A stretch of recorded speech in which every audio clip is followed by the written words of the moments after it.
Finally, we're getting a Star Trek sequel. What took so long? Well, back in 2009, the reboot was shaping up to be such a success that Paramount was fast-tracking the sequel, even before Star Trek was released. But while the movie did open at number 1, it only went on to gross $385 million worldwide. In fact, it's one of the few blockbusters to perform better domestically than internationally, and even slipped out of 2009's worldwide top 10 list.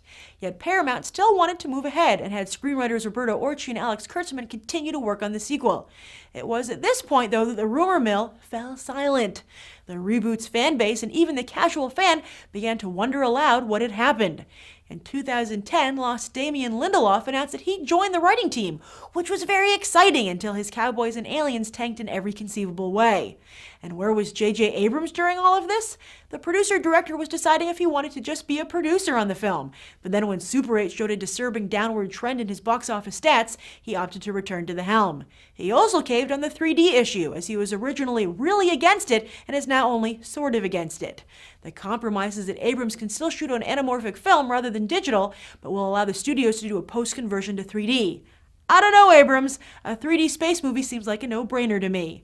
And who will we see in this glorious 3D? All of the original cast is returning to be joined by newbies Peter RoboCop Weller, Entourage's Alice Eve, and Doctor Who's Noel Clarke. But the most exciting addition is Benedict Cumberbatch as the film's villain. Currently most famous for being the BBC's modern Sherlock Holmes, this will be Cumberbatch's biggest stateside role and, for all intents and purposes, his debut. Although, for anyone familiar with Cumberbatch's work, is he really a villain? A vain and naive aristocrat? Maybe. But evil? What's with Hollywood only offering British actors the villain role? Alan Rickman, Tom Hardy, Tom Hiddleston? To be fair, I guess Cumberbatch is replacing Benicio del Toro, who bowed out.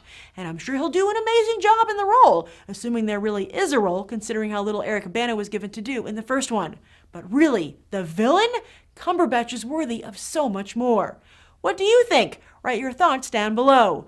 I'm Grace Randolph, and this has been a Movie Bite. You can watch more, including Beyond the Trailer's extensive Oscar coverage, right now.